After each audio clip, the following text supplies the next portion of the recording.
돈이 모이고 지식이 모이는 돈공부 책공부 돈공책공의 이상원입니다. 여러분 잘 지내셨죠? 제가 오늘 소개할 책은 바로 이 책입니다. 통섭과 투자. 제목이 좀 거창한가요?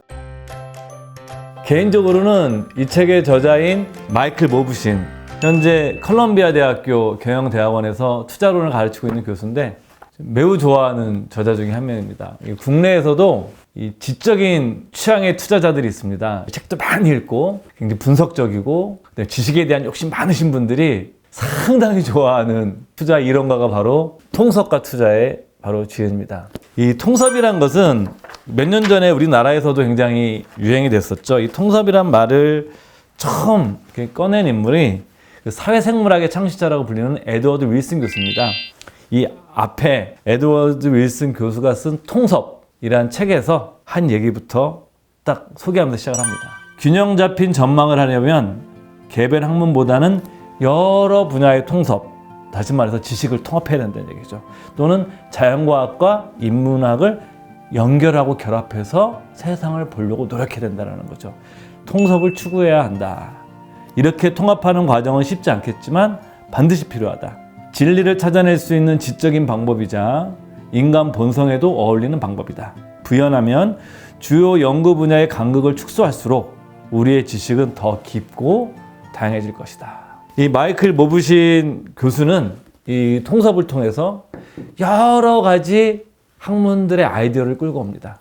심리학도 끌고 오고 통계에서 확률론도 끌어오고 산타페 연구소에 있었던 이 복잡계 이론도 가져오고, 소위 말해서 여러 가지 학문적인 아이디어들을 가지고 그것들을 통해서 투자와 접목한 형태의 글입니다. 그래서 이 책은 정말 읽는 재미가 쏠쏠합니다. 한 장 한 장 읽어 가시면서 곱씹어 보시면서 투자를 이렇게 다양한 시각으로 바라볼 수 있구나. 이 책에서 많은 걸 다루는데 세 가지 정도. 이거는 정말 저한테 해주고 싶은 얘기들이에요. 첫 번째는 세상을 어떻게 바라볼 거냐. 미국 역대 재무부 장관 중에 최고의 재무부 장관으로 꼽혔던 인물이 바로 클린턴 행정부 시절의 로버트 루빈입니다. 이 사람도 투자은행 출신이죠. 본인이 투자은행가였고 투자은행의 최고 경영자를 했고 또 클린턴 행정부 시절에 재무부 장관을 하면서 매우 높은 평가를 받았던 사람입니다. 그러니까 이 로버트 루빈을 상징하는 단어가 한 단어가 있습니다. 뭘까요? 바로 그게 불확실성입니다. 이 사람이 이런 얘기를 합니다. 세상에 확실한 것이 존재하지 않는다는 사실이야말로 세상에서 가장 확실한 사실이다. 투자의 세계는 여러분들 확실한 정답이 있을까요? 이 세상은 불확실성으로 가득 차 있는 겁니다. 투자의 세계도 마찬가지입니다. 그렇기 때문에 우리는 불확실성을 인정하고 불확실성을 다루는 것. 그럼 투자에서 불확실성 뭐로 표현되느냐? 바로 리스크로 표현됩니다. 리스크를 어떻게 관리하느냐. 그것이 굉장히 중요한 과제로 등장을 하는 거죠. 그래서 이런 불확실한 상황에서 어떻게 의사결정을 내려야 되느냐. 루빈은 그런 얘기합니다. 불확실하더라도 선택해야 된다. 불확실하지만 우리는 선택할 수밖에 없는 거죠. 집을 사야 될지 말아야 될지, 팔아야 될지 말아야 될지, 이 주식을 보유해야 될지 손절매해야 될지, 이 펀드에 가입해야 될지, 그리고 어느 금융기관을 거래해야 될지 다 결정을 해야 됩니다. 우린 불확실하지만. 그러면 우리는 어떻게 결정해야 되느냐. 바로 여기서 심리학적 아이디어가 중요합니다. 이 책의 전반에 흐르는 그 아이디어 중에 하나가 이제 능력 범위라는 겁니다. 영어로 제 발음이 안 좋지만 The Circle of Competence라는 건데 내 능력 범위가 어디에 있느냐는 거죠. 왜냐하면 이 불확실한 세계에서 내가 모든 걸 다 잘할 수 없기 때문에, 투자나서로 얘기를 하면 내가 모든 투자를 다 잘할 수 없기 때문에 내가 잘할 수 있는 영역에 집중을 해야 된다는 겁니다. 그것이 우리가 불확실한 세계에서 리스크를 줄이는 방법인 거죠. 그럼 능력 범위를 어떻게 키워나가느냐? 당연한 겁니다. 그거는 독서와 지식 그리고 경험을 통해서 그 사람의 능력 범위의 인식의 지평은 좀 더 높아지고 넓어지는 겁니다. 그렇기 때문에 인류 투자가들의 굉장한 공통점 중에 하나가 다 어마어마한 다독가라는 점이 나오는 배경이 되겠죠. 자, 두 번째, 확률 관련 분야 대가들의 공통점. 투자를 잘하는 사람들이 확률론적 의사결정을 많이 한다는 표현을 쓰거든요. 확률적인 의사결정을 잘하는 사람들은 어떤 식의 사고 프로세스를 가지고 있을까? 그거를 이제 마이클 모브신 교수가 분석을 한 다음 몇 가지 설명을 해줍니다. 그 4가지 정도입니다. 첫 번째, 집중. 프로 도박사들은 절대 여러 게임에 참석하지 않는다. 여러 게임에 참석하지 않고 이것도 하고 저것도 하는 것이 아니라 특정 게임에 자기가 잘할 수 있는 특정 게임을 집중적으로 파고든다. 능력 범위를 얘기를 하는 거죠. 집중을 해야 됩니다. 또 하나 집중에 관한 중요한 재미난 얘기 중에 하나가 워렌 버핏이랑 빌 게이츠가 처음 만났어요. 그래서 빌 게이츠 아버지가 물어봅니다. 근데 처음에 빌 게이츠는 워렌 버핏을 별로 만나보고 싶어 하지 않았었어요. 왜냐면 빌 게이츠는 소프트웨어 사업가고 버핏은 주식 투자가였으니까 뭐저 사람 유명한 건 알지만 나와 다른 세계관에 사는 사람이야. 그래서 별로 만나고 싶지 않았는데 아버지가 만나보라고 그러죠. 그래서 이제 처음 만난 자리에서 빌 게이츠 아버지가 물어봅니다. 워렌 버핏이랑 그 빌 게이츠한테 당신 둘 다 어마어마한 성취를 이룬 사람들이다. 당신들의 성공의 비결이 뭐라고 생각하느냐. 딱 물었는데 두 사람이 다 똑같이 얘기합니다. 동시에. 거의 동시에. 영어로 뭐냐? 포커스. 집중했다는 겁니다. 자기가 잘할 수 있는 곳에. 두 번째는 다양한 상황을 분석해야 됩니다. 우리가 이런 투자의 세계관은 확률적인 세계가 지배하는 곳이라고 본다면 불확실하고 우리가 거기서 내 생각이 딱 한 번에 정답이 될 수 없기 때문에 어떻게 해야 됩니까? 다양한 상황을 생각해 봐야 됩니다. 다양한 상황을. 내가 뭐 돈을 투자하는데 이 돈 다 날리면 어떻게 될까? 그리고 내 이런 의사결정이 잘못됐으면 어떤 일이 생길까? 이런 식으로 여러 가지 상황에 생각해 보는 거고요. 세 번째, 신중한 거래입니다. 신중한 거래. 이 에드워드 소프라는 세계적인 학자면서 이 사람은 투자를 너무 잘했어요. 너무 잘해가지고 국내에도 이제 얼마 전에 책이 번역돼서 나온 걸로 알고 있는데 이 사람은 뭐 이 컴퓨터 알고리즘과 수학의 대가임에도 불구하고 그런 자기의 세계관을 투자에 적용해서 돈을 많이 벌었던 사람인데 이 사람이 그런 얘기를 합니다. 가장 이상적인 환경에서도 개인 투자자들이 유리한 경우는 10% 미만이다. 그리고 게다가 이상적인 환경도 매우 적다. 그러니까 어떻게 해야 된다?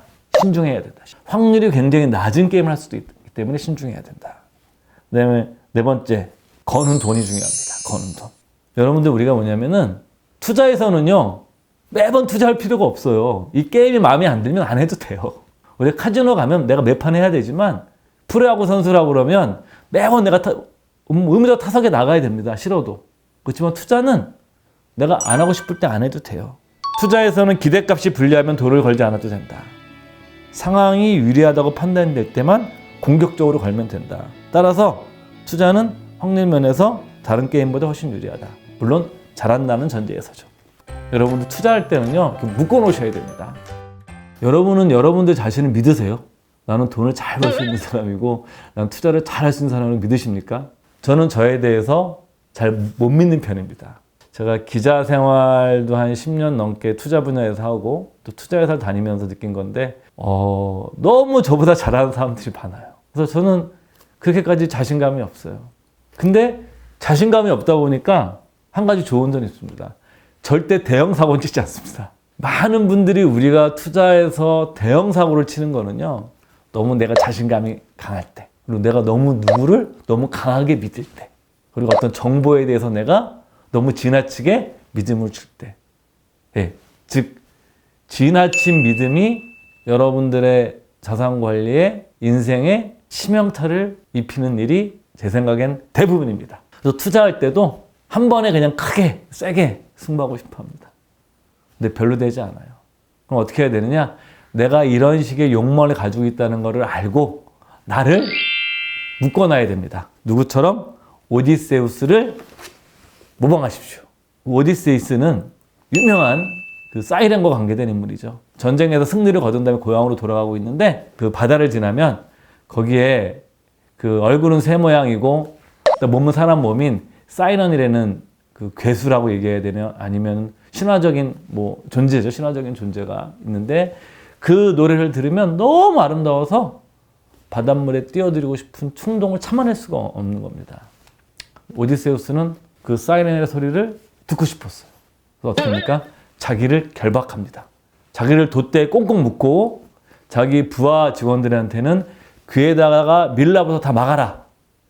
그리고 내가 어떤 명령을 내리고 어떤 얘기를 하더라도 너희들은 저기 돛대에서 나를 절대 풀어서는 되지 않는다. 그래서 자기 스스로 돛대에 묶여서 그 소리를 들을 때 막 뛰어내리고 싶지만 결박되어 있기 때문에 뛰어낼 수가 없었죠. 여러분들 투자할 때는요, 이렇게 묶어 놓으셔야 됩니다. 시장 상황에 대해서 내가 막 충동을 느끼고 빼고 싶고 이럴 때 묶어 놔야 됩니다. 그래서 저는 그 뭐 연금저축 계좌 같은 뭐 ISA 계좌라든가 뭐 이런 식으로 장기적이면서 내가 어쩔 수 없이 꾸준히 불입할 수밖에 없는 상품을, 특히 직장인들은 노후 대비 연금 상품을 많이 가입한다고 말씀드린 이유가 여기에 있는 거예요. 자기 자신을 지나치게 믿어서도 안 되고 또 시장 상황 변화에 따라서 흔들리면서 돈을 넣었다 뺐다 하고 싶은 유혹을 견뎌내야만 장기 투자가 내 편이 되거든요. 그래서 여러분들께서 반드시 장기적 관점을 가지기 위해서는 자기 자신을 믿지 마시고 오디세우스처럼 자기 자신을 결박하는 것이 필요하다는 것을 말씀드리고 싶고요. 뚱뚱한 꼬리, 패티, 특이한 현상이 일어날 수 있다는 두꺼운 꼬리의 비밀. 세상은요, 여러분이 생각하는 것만큼 생각하는 것보다 더 파국적인 결과가 일어날 수 있습니다. 그 롱텀 캐피탈 매니지먼트라는 회사의 사례가 이 책에도 나오는데, 그 존 메리웨더라는 유명한 그 미국의 채권 전문가, 그 다음에 노벨 경제학상을 받은 2명의 인물이 참여했던 소위 말하는 천재들의 헤지펀드였습니다. 러시아 모라토리엄 이후에 러시아가 지불 유예 선언을 하면서 이 회사가 이제 흔히 말하는 한 방에 갑니다. 이 회사가 잘 나갈 때는 전 세계 연기금, 전 세계 주요 금융회사들이 돈을 싸들고 와가지고 제발 돈 좀 받아달라고 했던 회사입니다. 이 회사가 어마어마한 레버리지를 일으켜서 러시아 국채에 베팅을 합니다.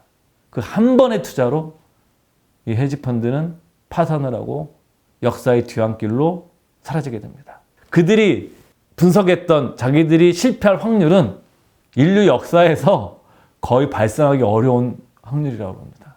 근데 그 확률이 일어나고 옵니다. 그게 바로 뚱뚱한 꼬리, 분포에서 패티, 특이한 현상이 일어날 수 있다는 겁니다. 그래서 여러분 어떻게 해야 되겠습니까? 내가 생각한 것보다도 더 파괴적인 현상이 금융시장, 투자의 세계에서는 늘 일어날 수 있기 때문에 여러분들께서 항상 뭘 하셔야 됩니까? 네, 첫째도 리스크 관리, 둘째도 리스크 관리, 세 번째도 리스크 관리를 하셔야 됩니다. 이 세상에 많은 사람들이 정답을 원합니다. 그리고 어떤 사람들은 정답을 여러분들에게 줄 수 있다고 자기를 믿으라고 합니다. 근데 투자는 여러분들 신앙이 아닙니다. 투자는 종교가 아닙니다. 투자는 건전한 회의론이 뒷받침돼야 됩니다. 맹목적 믿음은 투자에서 실패로 가는 길입니다. 혹시 여러분들 인생에서 어떤 정보라든가 어떤 사람이라든가 어떤 차가운 거를 지나치게 믿어서 실패해 보신 경험들이 있으시다면 통속과 투자 제가 다시 읽어보시면서 생각을 날카롭게 세우셨으면 좋겠습니다. 마치겠습니다. 감사합니다.